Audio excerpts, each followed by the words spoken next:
Hi guys, what's up, welcome back to చానేఎస్కే Infotech. ఈ రోజు నేను ఒక ఇంపార్టెంట్ టాపిక్తో మీ ముందున్నాను. నా పేరు చానేఎస్కే.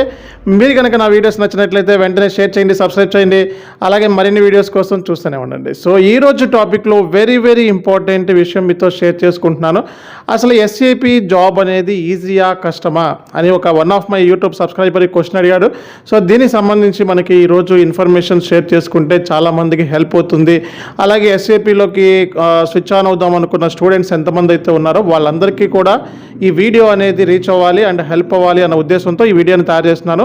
అండ్ మీలో ఎవరైనా ఫస్ట్ టైం కనుక ఈ వీడియోని వాచ్ చేసినట్లయితే వెంటనే సబ్స్క్రైబ్ చేసుకోండి, అలాగే మరిన్ని వీడియోస్ కోసం చూస్తూనే ఉండండి ఎప్పటిలాగే. సో ఈరోజు టాపిక్లో బేసిక్గా క్వశ్చన్ ఏంటంటే మనకి ఎస్ఏపి జాబ్ అనేది ఈజీగా ఉంటుందా కష్టంగా ఉంటుందా అనేది ఫస్ట్ తెలుసుకుందాం బేసిక్గా. అండ్ ఎస్ఏపి పక్కన పెడితే అసలు జనరల్గా ఎస్ఏపిలో మనకి 2 టైప్స్ ఆఫ్ జాబ్స్ ఉన్నాయి. సో ఒకటి ఎండ్ యూజర్ జాబ్, ఒకటి ఐటీ జాబ్ అనమాట. సో కాబట్టి ఎస్ఏపిని పక్కన పెడితే మనకి ఎస్ఏపి అనేది ఒక ఐటీ జాబ్. సో కాబట్టి ఐటీ అంటేనే మీ అందరికీ తెలిసిందే. సో ఐటీలో ఎవరు జనరల్గా ఎక్కువ ఇన్వాల్వ్మెంట్ అవుతూ ఉంటారు చూడండి. సో ఎవరైతే బీటెక్ చేసిన వాళ్ళు సో ఐటీలో కోర్స్ నేర్చుకుంటూ ఉంటారు, పైథాన్ అని, జావా అని, C++ అని, అలాగే సో మిషన్ లెర్నింగ్ అని, సో ఏ అని, ఆర్టిఫిషియల్ ఇంటెలిజెన్స్, ఇలా సో మార్కెట్లో ఉన్న కోర్సెస్ని నేర్చుకొని సైబర్ సెక్యూరిటీ కూడా నవ్వేడేస్ బాగా ఎక్కువ నేర్చుకుంటున్నారు. సో ఎవరైతే మరి ఈ కోర్సెస్ నేర్చుకొని సో వాళ్ళకి సంబంధించిన ఏరియాస్లో ఈ కోర్సెస్ నేర్చుకొని మార్కెట్లోకి వెళ్తారు అండ్ సమ్ ఎక్స్పీరియన్స్తో వెళ్తూ ఉంటారు జనరల్గా అయితే. సో వెళ్ళి వాళ్ళు ఒక పొజిషన్ని ఆక్యుపై చేస్తారు అండ్ చాలా ఇనిషియల్ స్టేజ్లో హార్డ్ వర్క్ చేస్తారు, ఎక్కువ టైం దాని మీద స్పెండ్ చేస్తారు, కొంతమంది మధ్యలోనే డ్రాప్ ఆఫ్ అవుతూ ఉంటారు. బేసిక్గా ఐటీ అంటేనే 100% మైండ్ మీద ప్రెజర్ అనేది ఉంటుంది అన్న విషయాన్ని మీరు గుర్తుపెట్టుకోండి. సో కాబట్టి ఐటీలో ఏ జాబ్ అయినా ఈజీగానే ఉంటుంది అనుకుంటే 100% రాంగే. సో కొన్ని జాబ్స్ ఈజీ ఉండొచ్చేమో కానీ ఒక 70% జాబ్స్ చాలా హార్డ్ వర్క్ చేయాల్సిందే, ఓ 30% జాబ్స్ చాలా ఈజీగా ఉండొచ్చు. మీకు దొరికే ప్రాజెక్ట్ని బట్టి మీకు జాబ్ అనేది ఈజీయా కష్టం అనేది ఉంటుంది. బట్ ఇప్పుడు ఎస్ఏపి పాయింట్ ఆఫ్ వ్యూలో నేను మాట్లాడితే ఎస్ఏపిలో మనకి సో 100% జాబ్స్ అనేవి మనకి ఈజీగా ఉంటాయా కష్టంగా ఉంటాయా అంటే depends upon the project. So 2 jobs ఉన్నాయి, ఒకటి ఐటీ జాబ్స్ ఉన్నాయి, అలాగే రెండోది కన్సల్టెంట్ జాబ్స్ ఉన్నాయి. సో ఐటీ జాబ్స్ ఉన్నాయి, రెండోది ఎండ్ యూజర్ జాబ్స్ ఉన్నాయి. ఎండ్ యూజర్ జాబ్స్ అయితే 100కి 95% పీపుల్ ఈజీగా ఎటువంటి ప్రాబ్లం లేకుండా చేస్తూ ఉంటారు. ఒక 5% పీపుల్ కొంచెం సఫర్ అవ్వచ్చేమో కానీ 95% పీపుల్ ఎండ్ యూజర్ కోర్స్ని ఎవరైతే నేర్చుకొని జాబ్స్కి వెళ్తారో వాళ్ళు ఈజీగా ఎటువంటి ప్రాబ్లం లేకుండా 95% సక్సెస్ఫుల్గా జాబ్స్ని చేసుకుంటూ వస్తారు. వాళ్ళకి ఎటువంటి ప్రాబ్లం ఉండదు.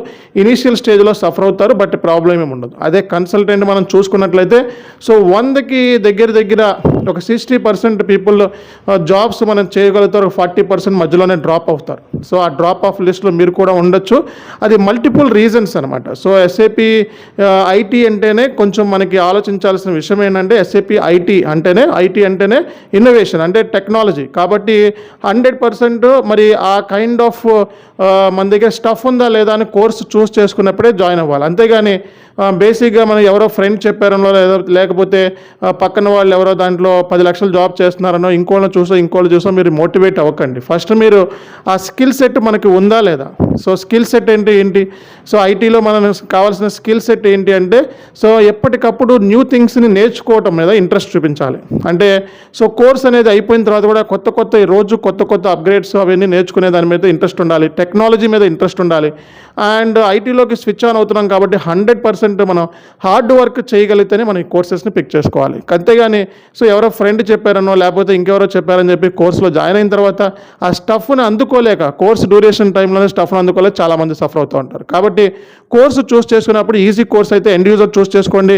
నేను హార్డ్ వర్క్ చేయగలను, 100% నేను 10 lakhs ప్యాకేజ్ కొట్టాలి, 100% జాబ్లో నేను 100% 10 lakhs ప్యాకేజ్ కొట్టాలి అండ్ మార్కెట్లో నేను ఐటీలో కంపల్సరీగా ఉండాలి అనుకుంటే ఆ పట్టుదల జీల్ మీలో ఉన్నట్లయితే ఈ కోర్సుని పిక్ చేసుకోండి. లేదు అనుకుంటే ఎండ్ యూజర్ కోర్స్ ఉంది మీకు, కాబట్టి సో ఈజీగా చేసుకోవచ్చు. కొంచెం శాలరీ తక్కువైనా ఈజీగా చేసుకోవచ్చు. కాబట్టి మీకు ఐటీలోకి మూవ్ అయ్యేటప్పుడు ఫస్ట్ మీరు చెక్ చేసుకోవాల్సిన ఆ స్టాండర్డ్ మనకు ఉన్నాయా లేదా అనే బ్యాక్గ్రౌండ్ రీసెర్చ్ చేసుకోవాలి. ఐటీలో ఏ జాబ్ అయినా ఈజీగానే ఉండదు. ఓకే, సో ప్రాజెక్ట్ని బట్టి ఈజీగా ఉండొచ్చు, ప్రాజెక్ట్ని బట్టి కష్టంగా కూడా ఉండొచ్చు. కొన్ని ప్రాజెక్ట్స్ అయితే తినడానికి, ఉండడానికి, అలాగే నిద్రపోవడానికి, ఫ్యామిలీతో స్పెండ్ చేయడానికి కూడా టైం దొరకదు. సో మార్నింగ్ నుంచి ఈవినింగ్ వరకు వర్క్ ఉంటానే ఉంటుంది. కొన్ని ప్రాజెక్ట్స్లో మనకి చాలా ఈజీగా కూడా ఉంటాయి. సో అలాంటప్పుడు మీరు ప్రాజెక్ట్ని బట్టి వర్క్ ఉంటుంది. మీకు ఎంత ప్రాజెక్ట్ని నేర్చుకుంటే, ఎంత వర్క్ ఉంటే అంత మంచిది అన్న విషయాన్ని గుర్తుపెట్టుకోండి. ఐటీలోకి స్విచ్ ఆన్ అవుదాం అనుకునే వర్క్ లేనప్పుడు ఉపయోగం ఉండదు. ఎందుకంటే ఈ కంపెనీ కాకపోతే ఇంకో కంపెనీలో దెబ్బతినే ఛాన్సెస్ ఉన్నాయి. కాబట్టి 100% ఐటీలో ఉన్నామంటే 100% మనకు వర్క్ అసైన్ చేయాలి. ఆ వర్క్ మీద మనం కూర్చోవాలి, ఆ వర్క్ మీద మనం పని చేస్తూనే ఉండాలి. సో అలాంటప్పుడే నీకు ఆ స్కిల్ సెట్ అనేది అబ్బుతుంది. అండ్ రానున్న రోజుల్లో ఫ్యూచర్లో ప్రాబ్లం లేకుండా ఒక 15 years హ్యాపీగా మనం జాబ్ చేసుకోవచ్చు. అంతేగాని మనకి ఐటీలో జాయిన్ అయ్యాం కాబట్టి మనకి ఏ వర్క్ ఉండకపోతే బెస్ట్, మనకి శాలరీ వస్తే చాలు అనుకుంటే లాంగ్ టర్మ్లో దెబ్బ అయిపోతాం. కాబట్టి వర్క్ అనేది మనకి అసైన్ చేయాలి, వర్క్ మీద పని చేస్తూ ఉంటే ఆ స్టాండ్ అనేది వస్తుంది. సో ఇనీషియల్ స్టేజ్లో ఎవరైనా సరే ఐటీలో సఫర్ అవుతారు. ఒక 3 నెలల వరకు కొంచెం హార్డ్ వర్క్ చేసి కొంచెం రోజుకి 9 hours కాకుండా 15 hours మీరు కూర్చున్నట్లయితే 100% ఐటీలో మంచి నేమ్ సంపాదించే ఛాన్సెస్ ఉన్నాయి. హార్డ్ వర్క్ చేసేవాడు ఎప్పుడైనా సరే సక్సెస్ అవుతాడు. సో ఈ ప్రాజెక్ట్లో కాకపోతే ఇంకో ప్రాజెక్ట్లో సక్సెస్ అవుతాడు, ఈ జాబ్ కాకపోతే ఇంకో జాబ్లో వస్తుంది. కాబట్టి మీరు జాబ్ పోతుంది కదా ఐటీలో, నేను వేస్ట్, నేను పనికిరాను అనే ఉద్దేశంతో పక్కన పెట్టేయండి. ఓకే, ఎప్పుడైనా సరే ఐటీలో జాబ్స్ అనేవి కన్ఫామ్గా ఉంటాయా ఉండవని గ్యారెంటీగా చెప్పలేం. కొన్ని జాబ్స్ ఉండొచ్చు, కొన్ని జాబ్స్ తీసేయచ్చు.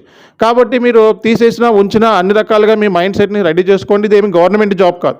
సో గవర్నమెంట్ జాబ్ అయితే బేసిక్గా మనకి 100% జాబ్ చేస్తే మన లైఫ్ లేదనుకుంటాం. బట్ ఐటీలో ఏంటంటే ఈ జాబ్ కాకపోతే ఇంకో కంపెనీ, ఇంకో కంపెనీ కాకపోతే ఇంకో కంపెనీ. కాకపోతే కంపెనీలు మనకి మారినంత మాత్రాన మనకి కెరియర్ కూడా ఇంపాక్ట్ అయ్యే ఛాన్సెస్ కూడా ఏమీ లేవు ఇందులో. ఓకే, సో మళ్ళీ మనం దాన్ని పాజిటివ్గా మార్చుకోవచ్చు అనమాట. So proper direction, real time training, real time తెలిసిన ట్రైనర్స్ ఎవరైతే ఉంటారో ఎస్ఏపీలో వాళ్ళ దగ్గర మాత్రమే జాయిన్ అవ్వండి. అంతేగాని యూట్యూబ్లో తెలియక ఫేక్ ట్రైనర్స్, అలాగే 10,000కి 5,000కి అని చెప్పి ఫేక్ ట్రైనర్స్ దగ్గర జాయిన్ అయ్యి ఇంగ్లీష్లో మాట్లాడలేని ట్రైనర్స్ బేసిక్ నాలెడ్జ్తో మీకు టైం వేస్ట్ అయిపోతుంది. కాబట్టి మీకు నేర్చుకోవాల్సింది రియల్ టైం ట్రైనర్ కాదా, ఇంగ్లీష్లో మాట్లాడగలరా లేదా, రియల్ టైం ఎక్స్పీరియన్స్ ఎంత ఉంది అనేది ఫస్ట్ చెక్ చేసుకొని మీరు కోర్సులో జాయిన్ అవ్వాల్సి ఉంటుంది. దాని మూలంగా మీకు ఏంటంటే ఫ్యూచర్లో మీ అంతటా మీరు ఓన్గా రీసెర్చ్ చేసి జాబ్ కొట్టగలరు, అండ్ ఇంగ్లీష్లో మాట్లాడగలరు, అండ్ ఇంటర్వ్యూస్ క్రాక్ చేయగలరు. సో నెంబర్ ఆఫ్ వేలో మీ సక్సెస్ అవ్వచ్చు అనమాట. సో ఇది నా సైడ్ నుంచి. కాబట్టి ఇక్కడ మీకు అర్థమైంది, ఎస్ఏపీలో చూస్ చేసుకునేటప్పుడే మీరు స్టఫ్ ఉందా లేదా అని 10 సార్లు చూస్ చేసుకొని జాయిన్ అవ్వాలి. అంతేగాని ఇది మన దగ్గర స్టఫ్ లేకుండా ఎవరో ఫ్రెండ్ చెప్పారనో, ఇంకోళ్ళు చెప్పారనో, డైరెక్ట్ చేశారనో కాదు. మన హార్డ్ వర్క్ చేయగలుగుతామా లేదా, ఆ స్టాండర్డ్ మన దగ్గర ఉందా, సో మినిమం ఇంగ్లీష్ స్కిల్స్ మాట్లాడగలమా లేదా అనేది చూస్ చేసుకొని జాయిన్ అవ్వండి. సో ఒకవేళ ఆ స్టాండర్డ్ లేదు అనుకుంటే నేను ఎక్వైర్ చేయగలనా లేదా అని 10 సార్లు ఆలోచించుకొని జాయిన్ అవ్వండి. లేదు అది కూడా చేయలేను అనుకుంటే ఎండ్ యూజర్ కోర్స్ ఉంది. సో మన దగ్గర ఎస్ఏపీ ఎండ్ యూజర్ కోర్సెస్ ఉన్నాయి, అలాగే ఎస్ఏపీ సంబంధించిన ఐటీ కోర్సెస్ కూడా ఉన్నాయి. సో మీకు ఏ కోర్స్ కావాలనుకున్నా సరే వెంటనే కింద నేను కమెంట్ బాక్స్లో నేను చార్ట్లో ఇచ్చాను, ఆ కోర్సులో మీరు జాయిన్ అవ్వచ్చు. దానికి సంబంధించిన డీటెయిల్స్ కోసం ఫర్దర్గా మీరు మా స్టాఫ్ని కాంటాక్ట్ అవ్వచ్చు. మీరు కనుక నా వీడియోస్ నచ్చినట్లయితే వెంటనే షేర్ చేయండి, సబ్స్క్రైబ్ చేయండి. అలాగే మరిన్ని వీడియోస్ కోసం చూస్తూనే ఉండండి. దిస్ ఇస్ చానెల్స్కే సైనింగ్ ఆఫ్.